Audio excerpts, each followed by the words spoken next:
Welcome back नाज़रीन। नवाज शरीफ और आसिफ अली जरदारी के दरमियान लाहौर में एक अहम मुलाकात हुई जिसमें कई अहम उमूर ज़ेर गौर आए। इलेक्शन की तारीख पर बात हुई, मुकर्ररा वक्त पर इलेक्शन कराने पर इत्तेफाक हुआ, निगरान सेटअप के हवाले से बड़ी अहम मुशावरत हुई है। अब आमतौर पर इंटरम सेटअप के लिए टेक्नोक्रेट्स का इंतखाब किया जाता है, मगर इस दफ़ा सियासतदानों पर मुश्तमिल इंटरम सेटअप बनाने पर गौर किया जा रहा है। और इसकी वजह यह है कि दोनों पार्टीज़ को ये खदशात हैं कि टेक्नोक्रेटिक सिस्टम इलेक्शन डिले कर सकता है और नून लीग और पीपल्स पार्टी ऐसा हरगिज़ नहीं चाहती। तो इस खौफ की वजह क्या है, ये अपने एनालिस्ट से जान लेते हैं। राव खालिद साहब, सबसे पहले तो ये बता दें कि टेक्नोक्रेट्स की जगह सियासतदानों का इंटरम सेटअप बनाना क्या दुरुस्त फैसला है या कोई इसके पीछे कोई हिडन एजेंडा है?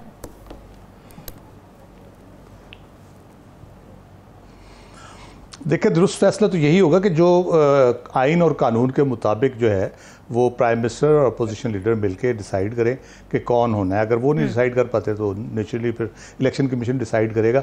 उसमें टेक्नोक्रेट होता है या नॉन टेक्नोक्रेट होता है, वो डिपेंड करता है। जो बुनियादी मकसद है उनका केयर टेकर सेटअप का, वो ये है कि वो एक इम्पार्शियल बॉडी होती है और उसने इलेक्शन कंडक्ट कराने होते हैं जिसमें कोई भी सिटिंग गवर्नमेंट में जो कंटेस्ट करने वाला है उसका कोई बंदा ना हो।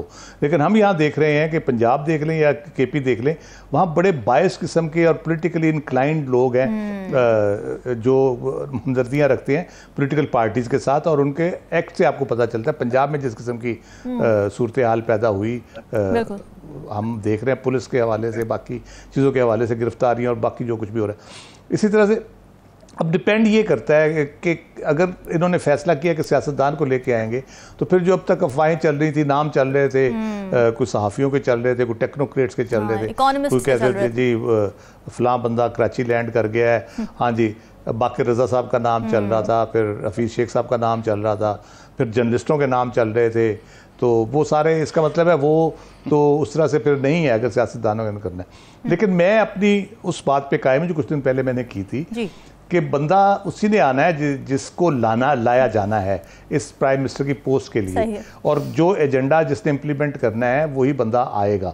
उसमें एक मरहला ये भी आ सकता है कि जब प्राइम मिनिस्टर राजा रियाज से गुफ्तगू कर रहे हों, इसके बारे में मुशावरत कर रहे हों नाम के ऊपर, तो राजा रियाज साहब अपना वीटो का इस्तेमाल करें अगर मतलूबा बंदा ना हुआ तो। अच्छा। तो वो मुझे खदशा बहरहाल मौजूद है कि वो इलेक्शन कमीशन के पास फिर अल्टीमेटली जाएगा।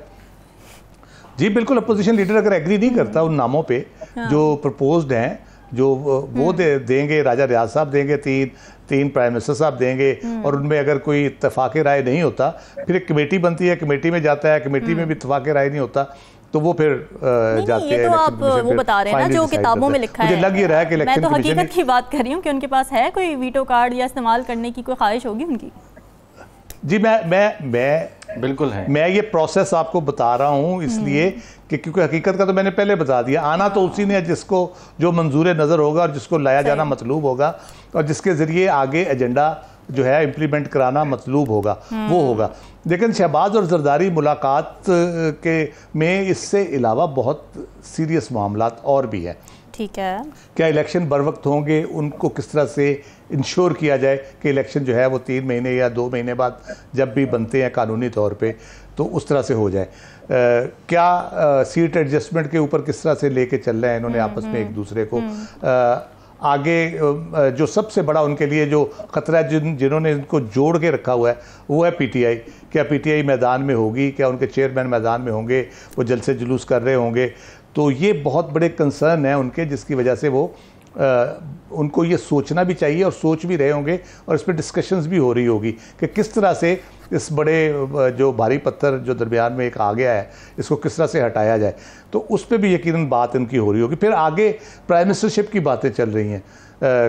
कोई कहता है कि जी शहबाज शरीफ साहब भी दोबारा आ जाएंगे पीडीएम के कैंडिडेट के तौर पे, क्योंकि उनकी कारकर्दगी बड़ी अच्छी रही है और वो बहुत अच्छे तरीके से सारे हलकों को साथ लेके चले हैं सिवाय अपोजिशन के। तो वो बड़े यानी जो मकबूलियत और कबूलियत का एक चल रहा था, तो उसमें कबूलियत उनकी है। क्या नवाज शरीफ साहब भी कैंडिडेट हैं, क्या उनकी कबूलियत है। बिलावल साहब बीच में थोड़े से हत्थे से उखड़े थे और शहबाज शरीफ साहब के खिलाफ बातें भी शुरू कर दी थी, फिर अचानक उन्होंने शहबाज शरीफ को अपना पीएम करार दे दिया। लेकिन कल फिर उन्होंने एक फंक्शन पे कराची में ढाबे जी पे खिताब करते हुए ख़ुद को फिर दोबारा उम्मीदवार के तौर पे पेश कर दिया है, तो क्या उनकी कबूलियत होगी इस सारे मसले में, और क्या वो रिक्वायर्ड जो सीटें चाहिए होंगी वो उनको मिल जाएंगी।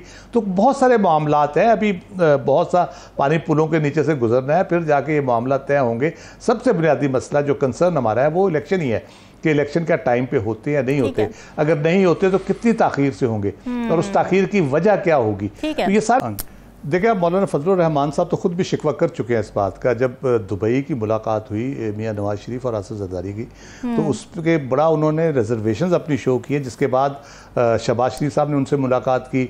उसके बाद हाफिज़ अब्दुल्ला जो उनके तर्जमान है, उन्होंने कहा जी शहबाज शरीफ की मुलाकात से कोई फ़र्क नहीं पड़ेगा। तो वो उनका एक जेन्युइन कंसर्न है कि जो दुबई में इनकी मुलाकात हुई है उसमें जो बातें हुई हैं वो बड़ी मेरे हिसाब से मुख्तलिफ इतलात आ रही हैं, लेकिन मेरी जो इतला है वो उसमें बड़े सीरियस चीज़ें हैं, जिसमें दोनों रहनुमाओं का शहबाज शरीफ के एटीट्यूड के ऊपर भी कंसर्न है। अच्छा? कि शहबाज शरीफ जिस स्पीड से चल पड़े हैं, जिस तरह से वो मामलात को कर रहे हैं एस्टेब्लिशमेंट के साथ, जिस तरह वो कंधे से कंधा मिला के चलने की कोशिश कर रहे हैं और जिस तरह से वो मामलात को चलाने की कोशिश कर रहे हैं, तो वो बुनियादी तौर पे तो उनको फिगर हेड के तौर पे कंसीडर किया जाता था। पीछे तो नवाज शरीफ साहब और उनकी पॉलिसी, या जरदारी साहब या वो मौलाना फजलुर रहमान, ये लोग जो हैं वो हैं, तो उनको अपना, नवाज शरीफ साहब को और जरदारी साहब को अपना फ्यूचर ख़तरे में नज़र आ रहा है बुनियादी तौर पर। इसलिए उन्होंने ये जो कंसर्न है उनका वो फजलुर रहमान साहब के साथ शेयर नहीं किया। उनको भी थोड़ा आइडिया है कि मामलात किस तरफ जा रहे हैं इस वक्त, क्योंकि वो हम जो मकबूलियत और कबूलियत की जब बात करते हैं तो अब ये कबूलियत का चैलेंज पीडीएम के लिए भी दिन ब दिन बढ़ता जा रहा है। शहबाज शरीफ के लिए शायद है, लेकिन बाकी लोगों के लिए कबूलियत का जो आंसर है वो मौजूद नहीं है। तो वो बहुत गंभीर मसाइल है। इसलिए मौलाना फजलुर रहमान साहब आज मीटिंग कर रहे हैं अपनी, देखें वो क्या उसमें बताते हैं हमें।